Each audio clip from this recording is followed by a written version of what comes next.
आज के इस एपिसोड में हम आपको बताने जा रहे हैं सिर दर्द क्यों होता है और उसका ट्रीटमेंट का आसान तरीका क्या है। हमने बहुत सारे पेशेंट देखे हैं, महीनों लग जाते हैं, सर का दर्द सही नहीं होता है, मेडिसिन खा खा के थक चुके हैं, कोई ख़ास फ़ायदा नहीं दिखमाता है और मेडिसिन का साइड इफ़ेक्ट इतना ज़्यादा होता है कि उसकी आँख की रोशनी तक चली जाती है। आइए हम समझते हैं। आमतौर से सर का दर्द जो होता है वो मेन होता है कि ये सर्वाइकल बोन है। सर्वाइकल में 7 गर्दन की हड्डियां होती हैं और 8 नसें होती हैं जो गर्दन से निकली हुई होती हैं।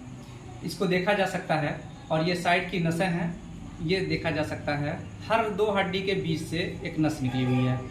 आमतौर से ये 2 हड्डी के बीच में जो नसें होती है आपस में ये हड्डी के स्पेस को कम होने की वजह से या फिर ये हड्डी के टेढ़ा होने की वजह से, अपनी जगह से अलाइनमेंट इसका गलत तरीके हो जाने की वजह से, या फिर इसके बीच में 2 हड्डियों के बीच में एक डिस्क कहलाता है। आप देख सकते हैं 2 वर्टिब्री है, इसके बीच में एक स्पेस है, स्पेस के बीच में जो गूदा होता है उसे डिस्क कहा जाता है।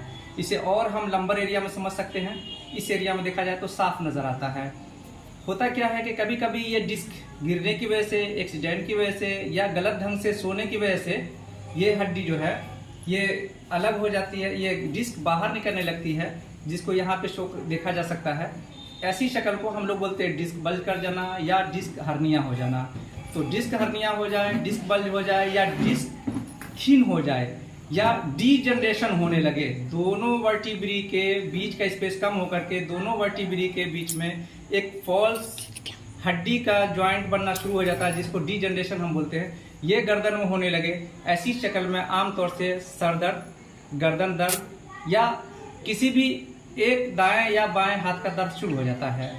इसको सही करने का आसान सा तरीका ये है कि सबसे पहले हम इसे अलाइनमेंट करते हैं। बोन का अलाइनमेंट होता है या वर्टिब्री का एडजस्टमेंट होता है।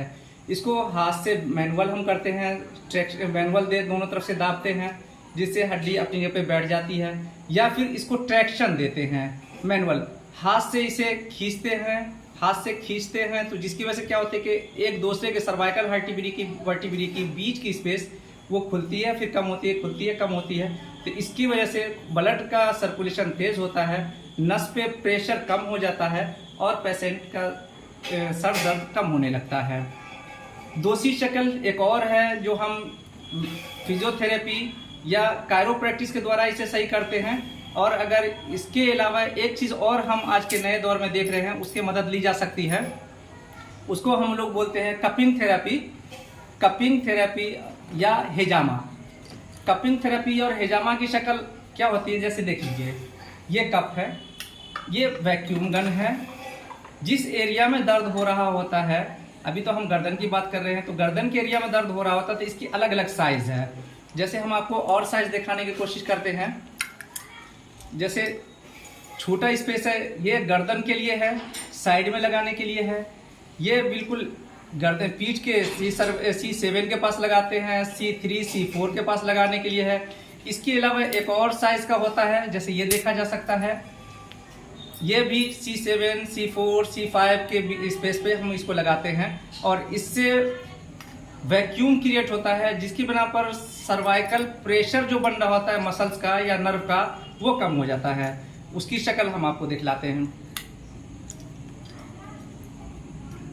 होता क्या है कि जो एरिया में दर्द हो रहा होता है उसे हम क्या करते हैं कि ये इस तरह से लगाते हैं और ये मान के चला जाए ये हाथ पाम जो है ये गर्दन है, तो गर्दन के एरिया में इस तरह से हम लगाते हैं और इस तरह से वैक्यूम क्रिएट करते हैं। ये नेगेटिव प्रेशर बनता है और इस तरह से ये गर्दन पे चिपक जाता है, एक तरह का नेगेटिव प्रेशर की वजह से चिपका रहता है। ये 3 मिनट से 10 मिनट तक हम लगाते हैं और उसके बाद जैसे देखेंगे कि अंदर का स्किन लाल होने लगता है, ऐसी शक्ल में लाल हो जाने के बाद इसे हम फिर से वापस इसके हवा प्रेशर को कम कर देते हैं और ये हटा देते हैं। वैसे ही गर्दन पे लगाने के लिए होता है कि इस तरह का गर्दन पे लगा दी जाती है और इस तरह से प्रेशर अकॉर्डिंग टू एज, गर्दन की मोटाई, गर्दन के सरफेस एरिया की देखते हुए, उम्र को देखते हुए इसको वैक्यूम क्रिएट किया जाता है। कम से कम दो मरतबा वैक्यूम क्रिएट करते हैं, 2 पंप करते हैं इस तरह से।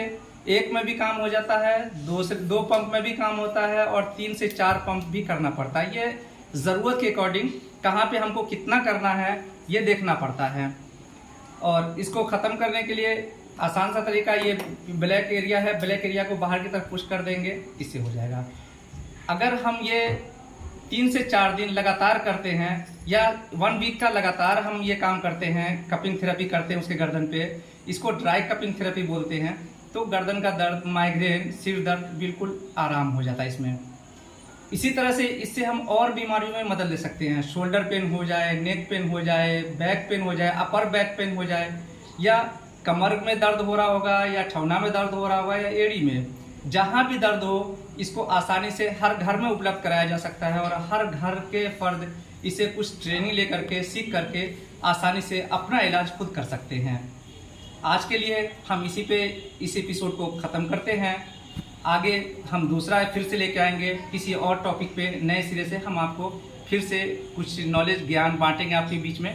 और हमें उम्मीद है कि इस तरह की नॉलेज वाली वीडियो आपको पसंद आएगी। Thank you.